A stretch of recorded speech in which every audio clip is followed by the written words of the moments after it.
Hello, this is Pingercell Vlog. Welcome to my YouTube channel, guys. Here at San Francisco, Agusan del Sur. So, I was so amazed. So, ngayon lang po ako nakakita ng oyster plantation dito lang po sa kanilang lugar. So, first time ko pong pumunta dito. So, tinatanong ko talaga kung anong ginagawa nila, paano nila ginawa. So, ang ginagamit lang nila na material, isang sirin, maraming sirin.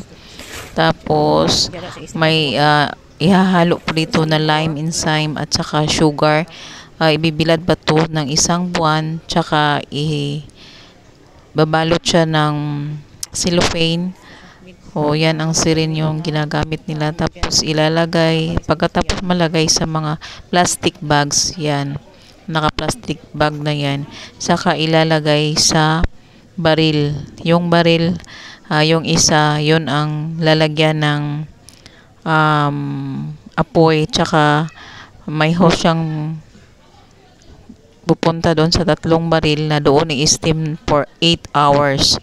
So, yan na po siya. Pagkatapos ng ma-steam nila, palamigin, tsaka nilalagyan ng seedlings, no? May seedlings na bigay galing sa ahensya.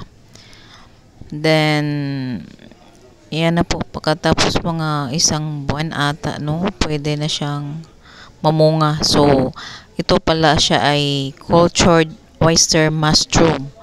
So, nilalagyan ng tinatabunan po siya, tinatakpan ng cotton band. Yan pala yung seedlings na nilalagay doon sa plastic bags na matapos na siyang napalamig galing sa pag-steam. Tsaka tinatakpan ng cotton band yung sa niya. Nilalagyan pa to ng plastic, tsaka coupon band o ika-cover siya, nilalagyan ng rubber band. Yan lang, dinidiligan na siya, in-spray din siya dyan sa dyan, sa niya, kanang may butas. Mag-spray ka lang ng konti lang yung spray, tapos na siya sa malamig na lugar, no. Ayaw niya sa open area.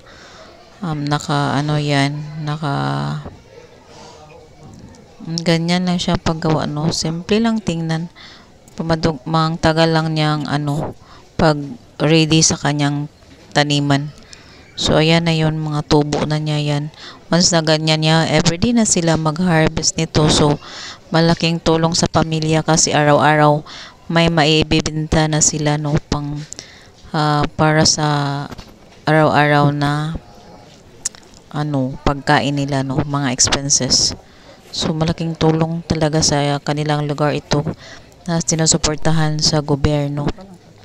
So, yan po, may na-harvest akong dalawa. Sa dalawa lang yan, ha.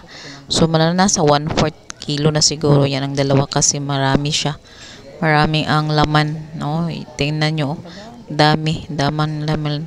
So, sa amin, every time na mapuntahan siya doon sa banyo, bibinyagan, didiligan siya, no, kasi gusto talaga niyang malamig, gusto niya malamig, palagi siyang diligan.